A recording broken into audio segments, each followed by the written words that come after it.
Ron Chapman is a federal defense attorney and author of Truth and Persuasion in the Digital Revolution. And he joins us now here on Dr. Phil's Merit TV. Ron, we appreciate you taking the time. What can we expect from tomorrow's court appearance? Well, I wish I could say more, but unfortunately, it's not going to be much. The defense has asked for a bit more time to prepare pretrial motions in this case, which I expect to be extensive. Remember, there's three cases here. We've got the federal case, the Pennsylvania case, and also the New York case, which is causing a lot of complications here. But with respect to the federal case, I would expect a significant fight here by the Mangione defense in pretrial motions, particularly related to the composition of the jury.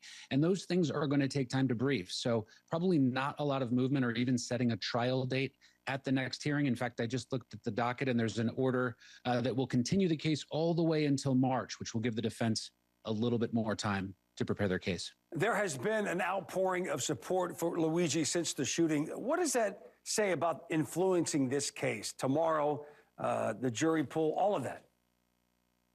Well, you know, in modern indictments, we've seen a large push by the Department of Justice, as well as many local prosecutors. We saw this in the Weinstein case to really impact the public. We see Luigi Mangione's website just launched, and it includes statements by him. And that's a play by the defense to do the exact same thing. And I think all of this is really important because as we've seen the outpouring of support and money, $500,000 to Luigi and Mangione, suggests that there's going to be potentially some difficulty in selecting a jury here because there's a lot of people who have strong feelings about the healthcare system and how they may have been treated within it. This makes the case very, very complex. Okay, so you mentioned Mangione's team. Yeah, Mangione's team set up that public website. Is this normal? And what purpose do you believe it serves? You know, it's not normal. In fact, attorneys have been trained against this sort of publicity. But in recent years, we've seen it happen a bit more. The Department of Justice has always had their own website.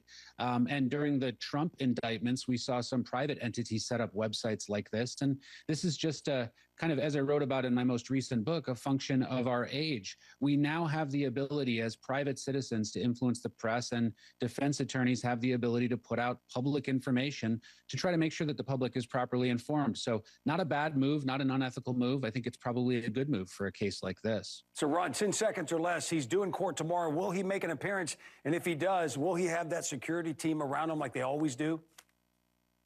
Absolutely. I don't expect the Mayor Adams perp walk like we saw before, but I imagine he's going to be in court. We're probably going to see the same crowd of people surrounding it just to show the magnitude of the case. We can see it on the screen right there. It was a tremendous showing of law enforcement support. Yeah, that helicopter landing. Yeah, that looked like a Jerry Bruckheimer movie. Ron Chapman, thank you for joining us here this morning. We will continue to follow this case, and we'll update our audience. Thank you. Thank you.